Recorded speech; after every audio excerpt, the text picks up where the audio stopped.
ښه د ګرانو ملګرو د پښتو ادبي ملاقاتونو کم پیج چې دی د هغوی دپاره په دغه شیشه باندې د ملګرو دپاره د یو کلام نیم چې دی هغه ډالۍ کوم. د کلام نه مخکې یوه قطعه ده وایي چې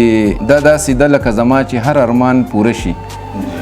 دا داسې ده لکه زما چې هر ارمان پوره شي، که مرور لالې رضا شي نور څه نه غواړمه، او ما وی چې یار زما په غېږ کې ایښی سر وده دی، خوب مې لیدلی که رښتیا شي نور څه نه غواړمه. وایي چې ګمان مه کړه چې د ښې ورځې خاوند شي، ګمان مه کړه چې د ښې ورځې خاوند شي، په یو چا چې دروازې د علم بند شي، او هر پښتون د پیر روښان شي د ورمړو، هر پښتون د پیر روښان شي د ورمړو، هر پیغله دی ملاله د میون شي، او ستا د مخ په لیدو ناست ښکلي برخاست شو، ستا د مخ په لیدو ناست ښکلي برخاست شو، ستوري ورک شي چې آفتاب کله څرګند شي، او ما لیدلی بیا د ځمکې نه اوچت ځي، ما لیدلی بیا د ځمکې نه اوچت ځي، یو غریب سړی چې نوی دولتمند شي، او دا دروغ دی چې مات شوی زړه رغیږي، دا دروغ دی چې مات شوی زړه رغیږي، مات غمې به بیرته څرنګه پیوند شي، دا دروغ دی چې مات شوی زړه رغیږي، مات غمې به بیرته څرنګه پیوند شي،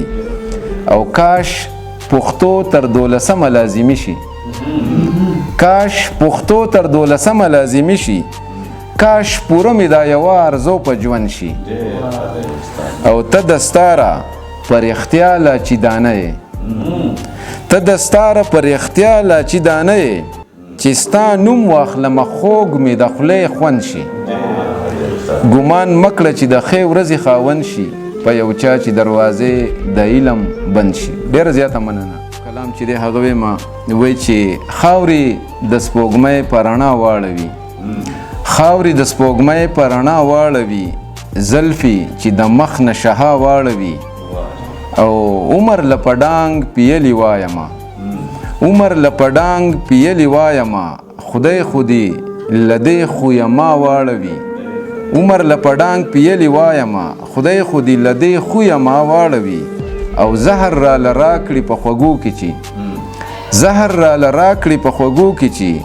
وخاندي او مخ رانه بیا واړوي، او ځان راته ښکاره د مرګ په خوله کې شي،